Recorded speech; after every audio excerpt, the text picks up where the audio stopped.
bienvenue sur Podcast à livre ouvert enfant. Ouais. Pour cette exploration, on plonge dans Chanson douce de Leila Slimani. Ah oui. On va décortiquer ensemble ce roman qui t'a tant marqué Oui. en se basant sur tes notes et les passages que tu as soulignés, D'accord. prêt à revisiter cette histoire glaçante. Absolument. Mm. Chanson douce est un roman qui ne laisse pas indifférent. Mm. L'histoire de Myriam, Paul et leur nounou Louise est à la fois fascinante et dérangeante. Exactement. Et ce qui est intéressant, c'est que dès le départ, Slimani met en place un contraste saisissant. Oui. On a d'un côté Myriam et Paul, ce couple parisien bourgeois, et de l'autre Louise, cette nounou qui semble sortir de nulle part. C'est presque une rencontre du hasard qui va bouleverser leur vie. Oui. Tu as d'ailleurs souligné le passage où Myriam décrit sa première impression de Louise. Oui. Qu'est-ce qui t'a marqué dans ce passage? Ce qui m'a frappée, c'est la façon dont Myriam décrit Louise comme une apparition, presque une figure mystique. Elle parle de son regard intense et profond, de sa voix douce et apaisante. On sent déjà que Louise est un personnage énigmatique qui cache peut-être une part d'ombre. Tout à fait. Et Slimani joue avec les attentes du lecteur en présentant Louise comme la nounou idéale. Oui. Elle est dévouée, méticuleuse, et les enfants l'adorent. On a l'impression qu'elle est la solution à tous les problèmes de Myriam et Paul. Et c'est justement là que réside le piège. Oui. En créant ce personnage de nounou parfaite, Slimani nous amène à baisser notre garde. On est loin de se douter du drame qui se prépare. Exactement. Et cette première partie du roman est essentielle pour comprendre la dynamique qui se met en place entre les personnages. Oui. Myriam, avocate ambitieuse, est tiraillée entre son désir de réussite professionnelle et son rôle de mère. Paul, quant à lui, semble plus en retrait, Oui. laissant Myriam gérer le quotidien. Et c'est dans ce contexte que Louise s'immisce progressivement, mais sûrement. Oui. Elle s'occupe de tout. Les enfants, la maison, les courses. Elle devient indispensable au bon fonctionnement du foyer. C'est intéressant de voir comment Slimani décrit cette prise de pouvoir progressive de Louise. Au début, Myriam et Paul sont ravis de son efficacité, de sa discrétion. Oui. Mais peu à peu, on sent un certain malaise s'installer. Oui. Dans tes notes, tu as souligné un passage qui illustre bien ce basculement, celui où Paul exprime pour la première fois son inquiétude face à l'omniprésence de Louise. Oui. Peux-tu nous en dire plus? Bien sûr. Ce passage est crucial car il marque un tournant dans la perception que Paul a de Louise. Jusque-là, il la considérait comme une employée modèle. Oui. Mais un soir, alors qu'il rentre tard du travail, il la surprend en train de ranger ses affaires personnelles. Il est troublé par ce geste intrusif. Il réalise que Louise a pris une place disproportionnée dans leur vie. Exactement. Et c'est à partir de ce moment que les fissures commencent à apparaître dans le vernis de la famille parfaite. Oui. On sent que la situation est instable, que le drame est imminent. Absolument. Slimani sème des indices tout au long de cette première partie. Des petits détails qui annoncent la tragédie à venir. Par exemple, la fascination morbide de Louise pour les contes de fées, son obsession pour la propriété, sa jalousie envers la mère de Myriam. Oui, c'est fascinant de voir comment Slimani utilise ces éléments apparemment anodins pour créer une atmosphère de suspense et de malaise. Oui. On se dit, mais comment Myriam et Paul peuvent-ils ne rien voir? C'est là que la construction du récit est brillante. Slimani adopte le point de vue de Myriam, Oui. une femme absorbée par son travail et qui se voile la face. On est donc piégé par sa perception biaisée de la réalité. Tout à fait. Et cette première partie pose les bases d'une réflexion plus large sur les rapports de classe, la dépendance et l'aveuglement volontaire. Oui. Myriam et Paul, en voulant tout contrôler, en déléguant leur rôle de parents à Louise, ont ouvert la porte au chaos. Et on ne peut s'empêcher de se demander. Et si c'était moi à leur place, serais-je capable de voir les signes avant-coureurs? C'est ce qui rend ce roman si dérangeant, si universel.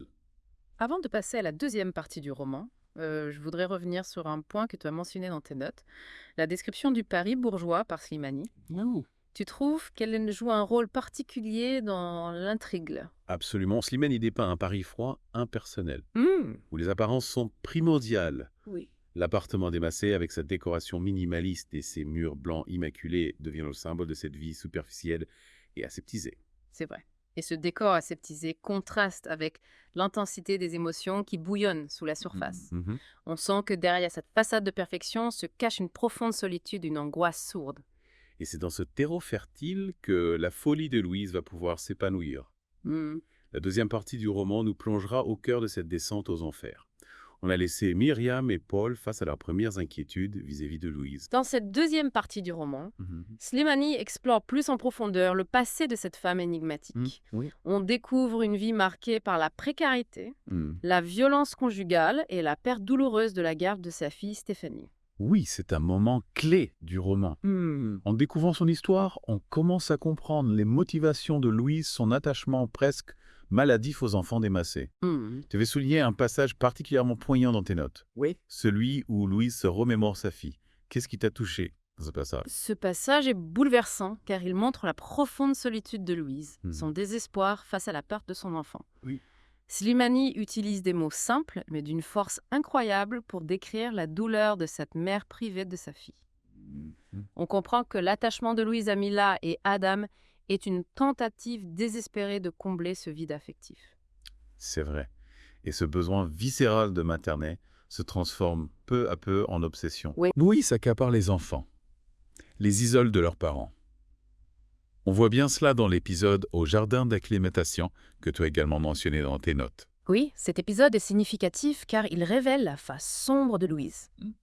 Sa possessivité grandissante. Quand Mila s'éloigne et se perd dans le parc, la réaction de Louise est disproportionnée. Oui. Elle panique, la menace, lui fait peur. On sent que sa peur de perdre les enfants est irrationnelle, pathologique. Yes. Exactement. Et ce comportement inquiétant se manifeste de plus en plus. Louise devient omniprésente, envahissante. Oui. Elle s'immisce dans tous les aspects de la vie des Massey. Range Network Cuisine organise comme si elle voulait effacer toute trace de Myriam et Paul. C'est comme si elle cherchait à s'approprier leur vie, à remplacer Myriam en tant que mère. Ouais. Et ce qui est fascinant, c'est que Myriam et Paul se laissent faire. Ils sont presque hypnotisés par la perfection de Louise. Oui, on se demande comment ils peuvent être aussi aveugles, mais en même temps, Slimani décrit très bien ce sentiment de dépendance qui les enchaîne à Louise. Ils sont pris au piège de leur propre confort, de leur désir de tout déléguer. Absolument. Et cette dépendance devient de plus en plus toxique. Paul commence à exprimer ouvertement son malaise pour son désir de se séparer de Louise. Mais Myriam hésite. Elle est tiraillée entre sa culpabilité de bonne mère et son besoin de liberté. C'est une situation très ambiguë. Oui. Myriam admire la dévotion de Louise, mais elle est aussi effrayée par son emprise sur les enfants. Et puis il y a cet épisode troublant où Louise se retrouve seule avec les enfants pendant que Myriam et Paul s'amusent avec leurs amis. Ah oui, la fameuse soirée où Paul, un peu éméché, propose d'emmener Louise en vacances avec eux. Oui. C'est un moment de basculement où les non-dits et les frustrations éclatent au grand jour. Oui. Myriam est furieuse. Se sent trahie par Paul. Manipulée par Louise. On sent que la tension monte crescendo, que la situation devient explosive. Et Louise, elle se sent de plus en plus isolée. Elle n'a aucune vie sociale en dehors de la famille Massey. Elle s'accroche à eux comme à une bouée de sauvetage. Oui, et cette solitude, cette absence de repères va la conduire au drame. C'est le point de rupture, le moment où elle bascule dans l'irréparable. Oui. Dans la troisième partie du roman, on assiste à la descente aux enfers de Louise et aux conséquences tragiques de ses actes. La troisième partie du roman nous plonge au cœur du drame. Slimani ne nous épargne rien. Elle décrit avec une précision glaçante la scène du meurtre. On est confronté à la violence de l'acte, à l'incompréhension totale.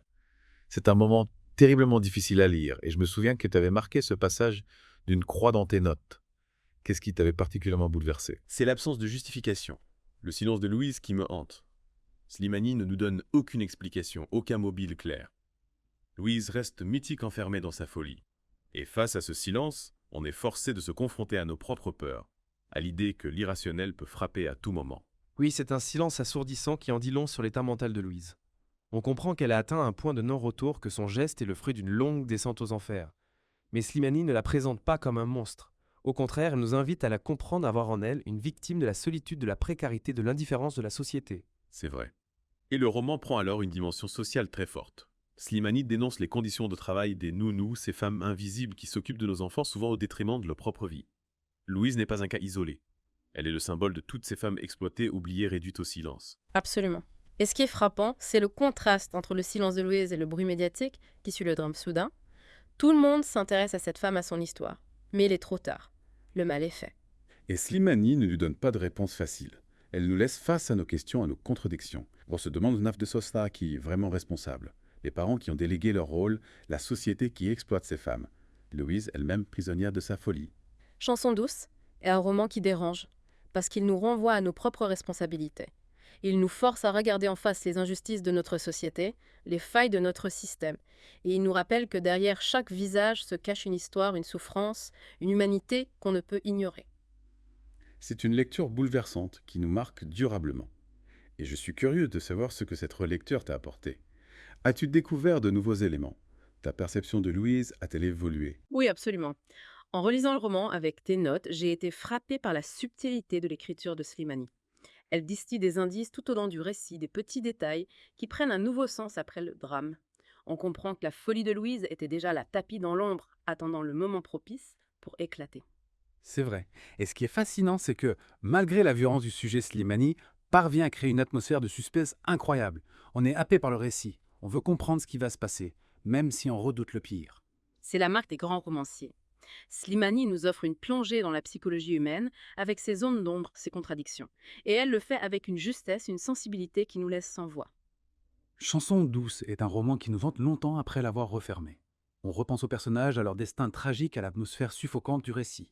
C'est une œuvre qui nous interroge sur notre propre humanité, sur notre rapport aux autres, sur les limites de notre perception. Et c'est ce qui fait la force de la littérature. Elle nous permet d'explorer des univers complexes, de nous confronter à des réalités difficiles, de nous poser des questions essentielles sur nous-mêmes et sur le monde qui nous entoure. Merci de m'avoir accompagné dans cette exploration de Chanson douce.